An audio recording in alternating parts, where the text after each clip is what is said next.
After covering Denis Villeneuve's Dune in multiple videos and hearing what others have had to say about the film, it's quite clear that the director has made a film that respectfully honours the source material to a good degree. But having read the book and watching the film multiple times, there are a few differences that were made, ones which were mainly put in place because of the consistency and focus of the story in this first film. In this video, I'm going to be looking at the biggest differences between the Dune movie and Frank Herbert's novel, giving us a greater understanding of why Denis made these choices in his new adaptation of the seminal book. There is much to discuss, and this analysis will also contain spoilers, so if you do happen to be someone who hasn't seen the film yet, then I would recommend watching this video after you've seen it. But if you want to keep up to date on any of my future content on Dune 2021, then don't forget to support this video by giving it a like rating, subscribing to the channel, and turning on your notifications. Also, feel free to check me out on Twitter, Facebook, Reddit, and Instagram at Cortex Videos, which is all linked in the description below. But without further ado, let's dive into the biggest differences between the Dune movie and book. So Denis Villeneuve first dreamed of making the definitive adaptation of Frank Herbert's Dune when he was 14 years old. Yet we all know that books are books and films are films, and changes must be made when transitioning between the two mediums. But in my opinion, and many others, Villeneuve made arguably the most faithful recreation of Herbert's vision of the desert planet Arrakis we've ever seen in a movie, while also updating it in slight ways for a new century and a new cinematic experience. Despite being 2.5 hours long, and with the second half of the book left to adapt, there is still too much of Herbert's world building to fit into a single movie's running time. Choices are made and changes implemented, with some seeming small and others significant. Here are some of the most striking differences between the new Dune movie and the book.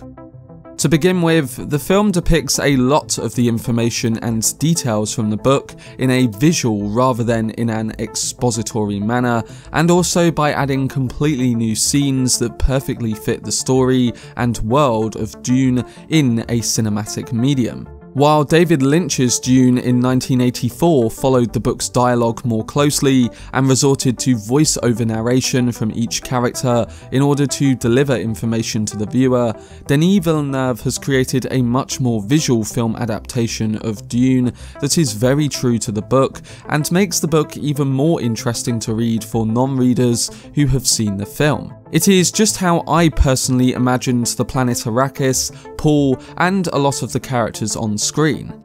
But right from the opening scene of the movie, book readers will notice a huge change. One of the most profound changes that already started discussions is the shifting of focus during the film's prologue. Suddenly, this story is reframed from being one of feudal warfare between the universe's ruling class to a tale about relentless oppression. Of course, Herbert always intended to make the oppression of the Fremen population on the desert planet in his saga, with this indigenous culture accepting Paul Atreides as one of their own. However, nearly every chapter in the book begins with events being foreshadowed by an excerpt from historical texts written somewhere down the line by Princess Irulan. It's an interesting device where the book hints at plot developments before they occur. It also creates the impression that this is a tale of historical significance within its universe in the most old-fashioned understanding of history. This relates to Paul Atreides, who from the first page of the novel is introduced as Paul Muad'Dib, a messianic figure. But the change in the prologue situates the audience in front of the oppression theme I discussed before, and instead of Princess Irulan, it is Chani who narrates the beginning of the story. We see it from her perspective of fighting the Harkonnens and their subjugation of the planet and the Fremen, making us wonder about their sudden departure off the planet Arrakis under the Emperor's decree. After she reveals the Emperor ordered the Harkonnens to leave Arrakis, she raises the question of who will our next oppressors be. Instantly, the audience is asked to be skeptical of the motivations and effectiveness of the young Paul Atreides' noble house. This change is clever on multiple levels. It provides audiences an immediate understanding of what the spice is by seeing it, at least as a substance floating on literal sand dunes, if not a hallucinogenic opioid as we later learn it can be. It also shows us the stakes of the story, with a human face being put to those who are being exploited by the Harkonnens. And it also brings the tale into the 21st century. When Frank Herbert wrote Dune, his science fiction story based on the tensions between the West and Middle East, and the oil for which so much blood is shed, it seemed more abstract to many young American readers. But alongside the opening, there are other changes to some of the characters, and this involves the powerlessness of their portrayals. Villeneuve and his co-writers commit to a very faithful adaptation of the Atreides family and their retainers on screen. Duke Leto and Lady Jessica are perfectly cast interpretations of Paul's parents. And while the lessons of Paul's various mentors in Gurney Halleck, Duncan Idaho, and especially Ferfir Hawat are greatly stripped down, their functions in the story remain largely the same. Yet perhaps one of the biggest changes to the book is how much more powerless these characters appear.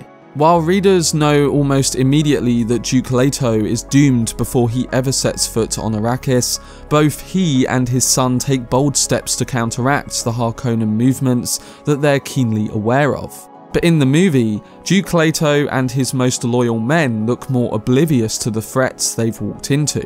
Most likely, these changes were at the expense of narrative efficiency and keeping the grim sense of tension at the forefront. At over 2.5 hours, Villeneuve's adaptation is already packed with dialogue, visual storytelling, and cerebral for a blockbuster piece, and more long scenes of characters sitting around tables and debating tactics would have lessened the effect he was going for. Still, having Leto not instruct his son in the full breadth of their strategy, and to keenly teach him that you must first see the trap to avoid it, does feel like a missed opportunity in raising the tragic tension being placed on both generations of Atreides' shoulders. There is some hint of this though, where in a scene invented for the movie, Paul and Leto visit the grave of Leto's father, who died fighting a bull. The bull's head you see the Atreides transport from Caladan to the dining hall on Arrakis is the same bull's head which killed Leto's father.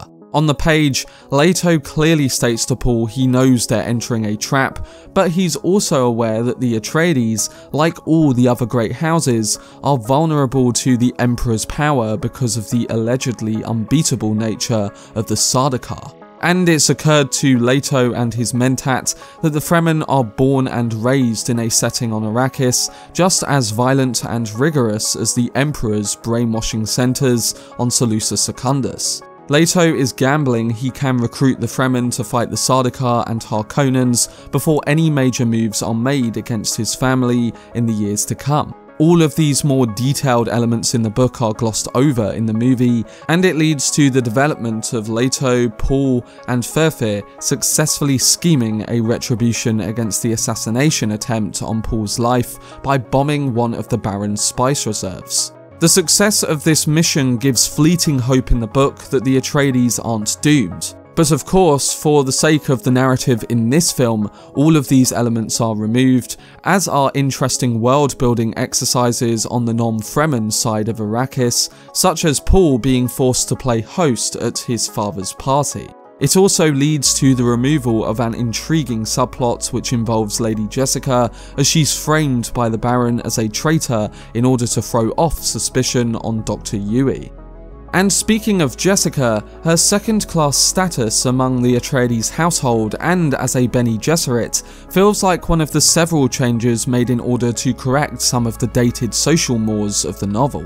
Yes, in the book, the Baron plays a manipulative game where he sends a message suggesting that Lady Jessica is his spy. Leto dismisses it, and yet his mentat Ferfir Hawat does not, which, if the character's significance in Dune Part 2 is not erased, might become an issue. The reason Ferfir believes the lie, like so many other characters in the book, is because he looks down on Jessica. Her actual title is official concubine of the Duke Leto Atreides. She's not seen the same as a wife in the eyes of many.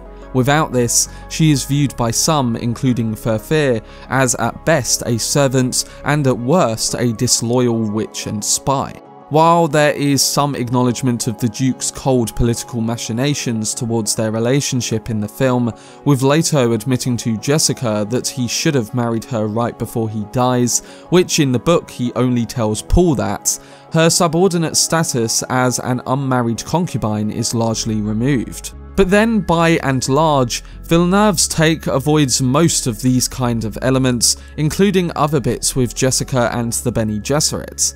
One is when Jessica uses the voice to seduce her and Paul's captors, instead of cutting out the middleman and just telling them to kill themselves, which is how it goes down in the film. But probably the most significant of these elements to be reworked is Baron Harkonnen. In the book, the Baron is a caricature of grossness in every way that Herbert could imagine, all while lusting after his own young nephew in his mind. It is incredibly disturbing, and it's a facet of the Baron character that Lynch's 1984 adaptation leaned into with not great results. Villeneuve and Stellan Skarsgård instead focus on the Baron's ruthlessness and cunning nature while still maintaining the unpleasantness and vileness through a focus on the character's cruel intelligence and crude sense of humour.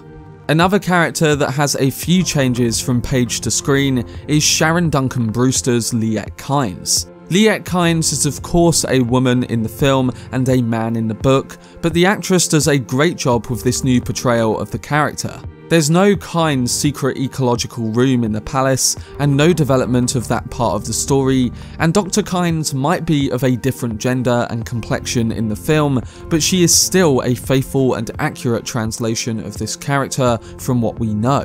She's an off-worlder who's lived on Arrakis so long that she's become an honorary Fremen and secret leader of the group. She's aware of the Atreides' doom and doesn't lift a finger to warn the Duke, but is nonetheless compelled to help Paul and Jessica when they show up at her door, even as it leads to her imminent death. But the reason her character ultimately deserves mentioning as a noticeable difference is actually because Villeneuve and his team found a far more satisfying way of resolving her fate in the movie. On the page, Kynes is an intriguing character who is more or less disposed of by the author, as if the Doctor had become a loose plot thread that the author was no longer interested in pulling on. There's simply a random chapter where we find Kynes face down in the sand and hallucinating as he awaits his death from a lack of water and heat. In the film, when the Sardaukar discover Kynes' treachery, they execute her on the spot, only to find she's already applied a thumper to the sand and summoned a sandworm to the location. This is a savvy way of tweaking the character's ending, because in addition to giving us the sight of a maker swallowing 4 Sardaukar, it allows Kynes to have a more satisfying death that is thematically keeping in touch with the larger point of the Sardaukar confronting the Fremen. As Villeneuve's Dune divides the story into 2 films, the more sequences we get in the first part highlighting the resourcefulness of the Fremen, the better. Also, since Kynes is the mother of Chani, it underscores the deadly efficiency of the Fremen, like the one who Paul is already focused on in his dreams. But speaking of Paul's visions, one of the biggest differences that I found is that Paul feels more afraid of his visions in the film, while Paul embraces them more in the book. I think the true fearfulness of the visions starts happening later in his arc, but we know that his prescience was exciting for him anyway. I also like this change because it seems like they are using the time they have to effectively focus on the important aspects of the character's arc. When the moment comes and he embraces his visions, it will have a bigger impact. Also, while we are discussing Paul, it's intriguing to note that in the movie, Paul doesn't give water to the dead after killing Jamis, and Chani calls him Paul in his visions instead of Usul. I have a feeling they may just call him Muad'Dib, and this might come down to it being too confusing given the time limitations to have 3 names for a character. We'll have to see how they go with that, but for the most part, I like the structure they took when adapting Paul's visions, even if they are slightly different. So while they were all the biggest changes, there were some smaller differences between the book and movie. For example, in the 2021 film, the word mentat is never uttered, and the audience does not receive any extended introductions for the two mentats present in the story. All the viewer sees is that these two characters, Ferfir Hawat and Paita, roll up their eyeballs while doing computations in their head. The film provides no explanation for their role in this world or their function. Neither is said that Paul has mentat potential, and I think this was a key element in the book. I do wish we would have gotten something more to do with this, but if I had to guess, the second part may explore that a lot further. What's key to note is that any details that are not essential to the overall plot of this first film are brushed over or teased, giving the whole world depicted in this film more mystery, and again, I believe that viewers who are non-readers will go and check out the book after seeing the film. This adaptation not only omits information or brushes over details, there are parts of the story, set pieces and characters from the book that were either cut short or even entirely left out, but as we noted before, new set pieces and scenes were created for the film. This is all to keep the focus on the main talking points and again to set up the mystery for some of these elements going forward. Another example of a scene created for the film is the first time we see the Baron, in which he shares the scene with Raban and Paita, but noticeably Fade Rotha is completely absent and does neither appear nor is mentioned in the film. Instead, we also get a different scene where the Baron, Paita and the Reverend Mother meet to discuss the Emperor's plans in secret, with a weird looking mutant spider which may or may not be a hint at the cruelty of the Harkonnens through a Beni Tali Laxu. But picking up on Fade Rotha, this character will definitely appear in part 2 and he's much more important to the climactic events at the end of the book. So for the most part, these were right decisions to make. Some final differences to mention include no extended looks at the Arrakis city life, and no dinner scene between the powerful people of Arrakis. The dinner organised by the Atreides Duke presented every character in more detail and was not present. However, I do understand this one too, as it would have been really hard to make this scene in a film, and mostly you've got to keep the plot and events moving. There's already so much to cover, and the main characters that we follow need to be explored through the situation at hand. And towards the end of the film, when crossing the desert, the Fremen don't save Paul and Jessica from the worm in the book. As far as I remember, Paul and Jessica use some French device to cross a very dangerous section of the desert, using it to distract the worms while they rapidly cross it. But of course, having the Fremen activate a thumper and resulting in them coming in contact with Paul and Jessica makes the film feel more in line with the device they already established, and the meeting is of course something that feels spiritual when it happens, having built a mysterious aura around the Fremen for most of the runtime.